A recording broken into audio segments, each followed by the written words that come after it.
መቱ ጉዳዩ ብድር ምክንያት ችግር 350 ብር ከደሞዜ ተቆርጦ qajeelcha barnoota godina Iluu Abbaa Booraatiif mattu iyyataan ana obbo Lamuu yaadataa yeroo ta'u kanan barsiisu godina Iluu Abbaa Booraa aanaa Cooraa mana barumsaa sadarkaa giddu galeessaa fi lammaffaa Cooraa jedhamu keessa yeroo ta'u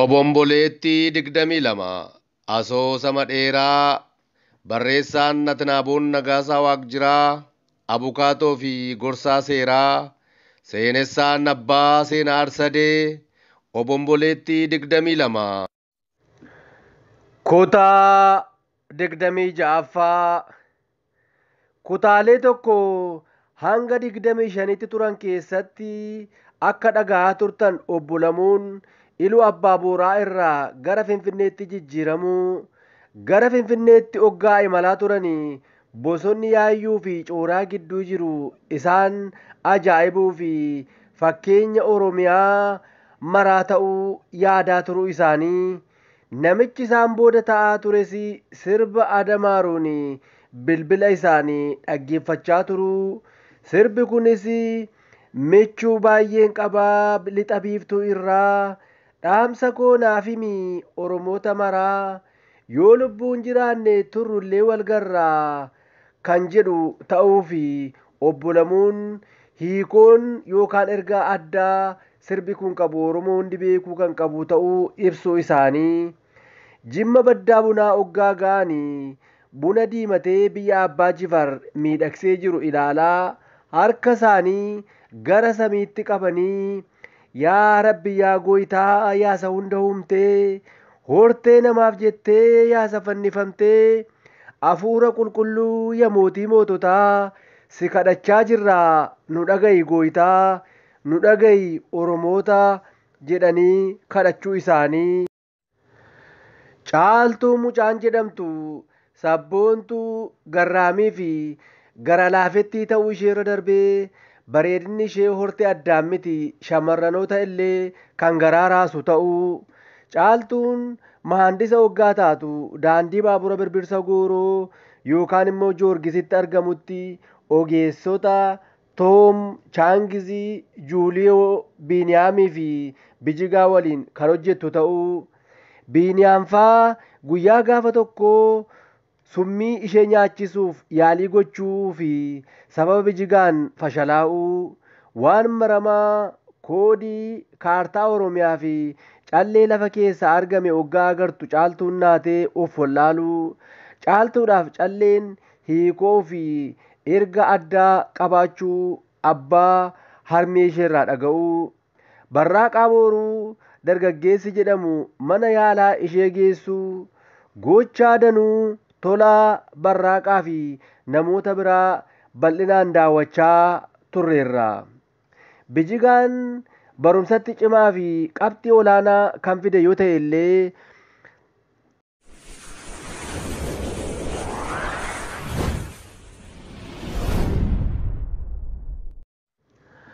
haadha isaa gargaaruuf jecha barumsa itti fufuu dhiisee barsiisummaan mana barumsaa sadarkaa tokkoffaatti mindeeffamuu isaa uqubii galee qarshii walitti qabee mana haadha isaa haaromsuu fi kan ture yoo ta'e illee gara manaatti uqubii gale kana fudhatee osoo galaa jiru manneen ragadaa magaalaa Adaamaa keessa jiranitti goree qarshii fudhate kana daaraa botoroo waan godhee fi of ajjeesuuf yaalii gochuu isaa kana malees waa'ee jiituu fi hiriyoota ishee waa'ee adde qabbannee bal'inaan daawwachaa turre gama biraanii tolaaf abdiin hidhamanii jiru birbirsi bakka inni ga'e hin beekamne danuun gargaarsa yeeshii yookaan kumee jedhamtuu fi namoota birootiin miliqee magaalaa Bishooftuu ga'eera achittis hoteela Bishooftuu Afaafii fi hoteela Piraamid ta'anii Barraaqaa wajjin waan hedduu kaasanii mari'achaa turuu isaanii dhageenyee jirra.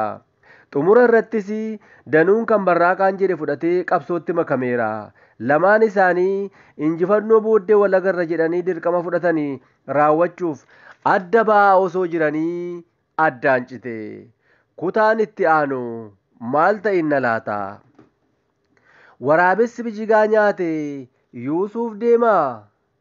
Barraaqaa fidanuun dirqama akkamii irratti bobba'anii? Caaltuun dhukkubsattee mana yaalaa haseentu malee barraaqaan fa'aa gara manaatti baadiyyaatti akka deemtu dhiibbaa irratti gochaa waan turaniif ni deemti laata?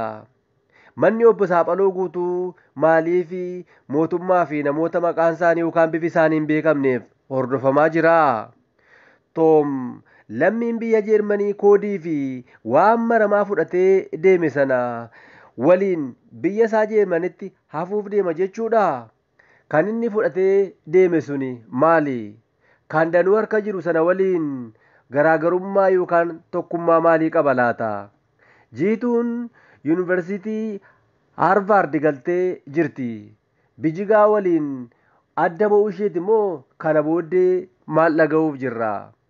Obbo Lamuun dargaggoota mootummaa irratti kakaasta jedhamanii umurii dullumaa keessa guddina fakkeessanii gara Finfinneetti jijjiiruu isaanii nutti himaa turanii. Kana booda hoo maaltu isaan quunnama laata? Obbo Lamuun kun eenyu? Kutaa 26ffaa waliin haa hordofnu.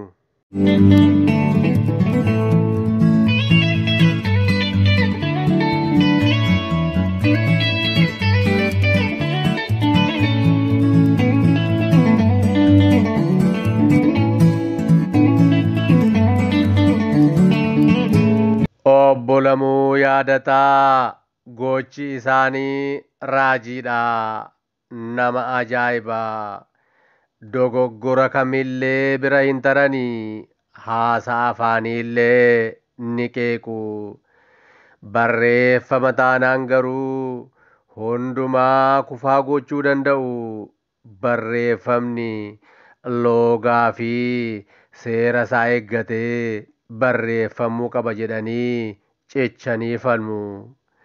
Jechi kun jecha isa sana dura dhufuu hin qabu yookaan himi kun ammoo keewwata kana keessa galuu hin qabu jedhu. Barattoonni isaanii jechoonni obbo Lamuu biratti hangafaaf quxisuu qabu jedhanii hamatu.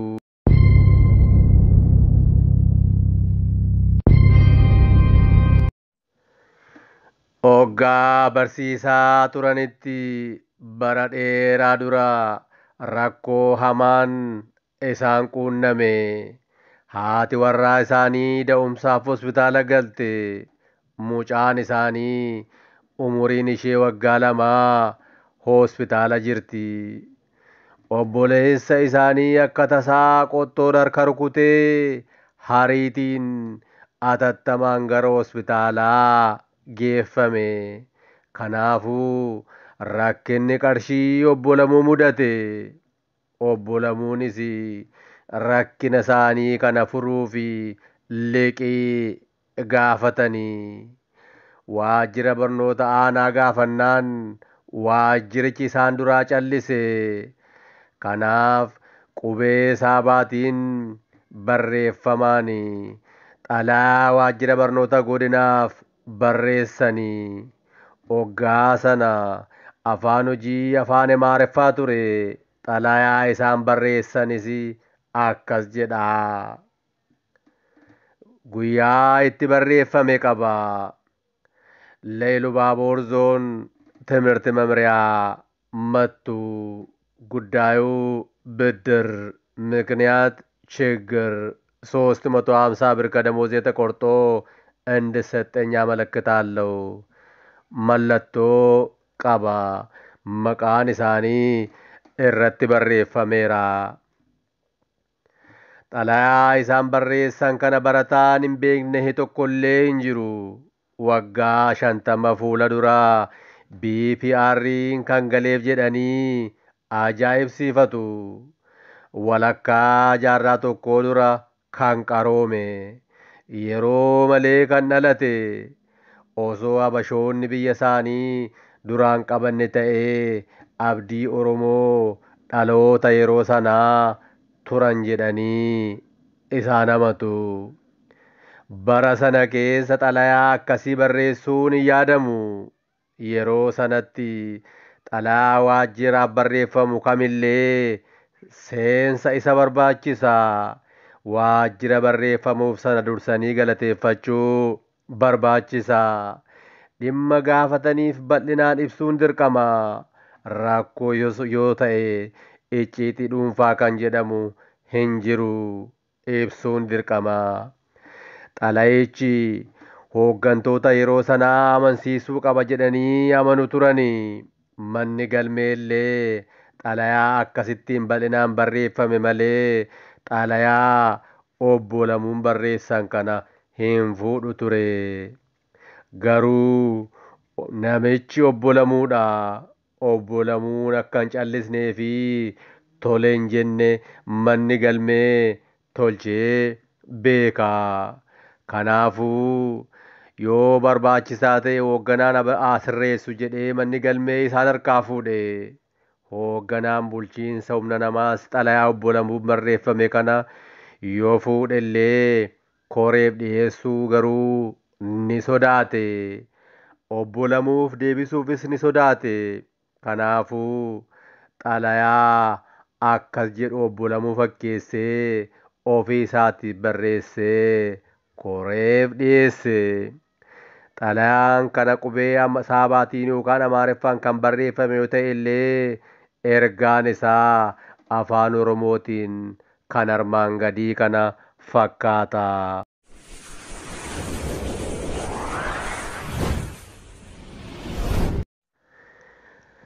Qajeelcha barnoota godina Iluu Abbaa Booraatiif mattu. Iyyataan ana obbo Lamuu yaadataa yeroo ta'u kanan barsiisu godina Iluu Abbaa Booraa aanaa Cooraa mana barumsaa sadarkaa giddu galeessaa fi lammaffaa Cooraa jedhamu keessa yeroo ta'u barsiisummaadhaan muuxannoo waggaa 30 kanan qabu ta'uu koo kana gadi fageenyaaf naaf ilaaluun hubattanii furmaata gaarii akkatti naaf laattan abdii guddaan eeggachaa kanan jiru ta'uu naaf hubattanii furmaata naa kennitanii durseen galata guddaa galchaa. Gara ijoo iyyata kootti yeroon dhufu bara kana keessa rakkoo gurguddoo anaa fi maatii koorra ga'an gidiraa irratti na kuffisanii jiru. Fakkeenyaaf tokko haati warraa koo da'umsa baqaqsanii da'uuf hospitaala seenteetti. 2 mucaan koo waggaa 2 dhukkubsattee hospitaala jirti. 3 obboleessi koo harka isaa qottoon kutee mana yaalaa deemaa jira. 4 haadha koo baadiyyaadhaa dhufte geggeessuuf qarshii na barbaachisa. Rakkoo kanaa fi kan kana fakkaatantu na quunnamee jira.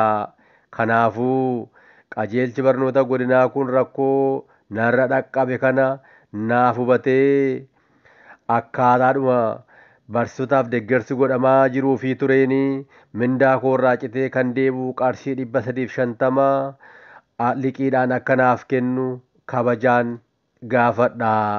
Deeggarsaa fi gargaarsa naa godhamu hundaaf durseen galateeffachuu barbaada. Ergamni mootii bakka ga'a. Mallattoo hin dubbifamne. Barsiisaa Ingiliffaa Lamuu Yaadataa Lamuu mana barumsaa giddu galeessaa fi sadarkaa lammaffaa Cooraa irraa. Hoogganaan humna namaa qajeelcha barnootaa godinaa kun obbo Lamuu fakkeessee xalayaa armaan olii barreessee koreef dhiyeesse. Kan obbo Lamuun duraan gabaabsanii barreessan garuu faayila keessa gara jalaa suuqee achumatti irraanfate.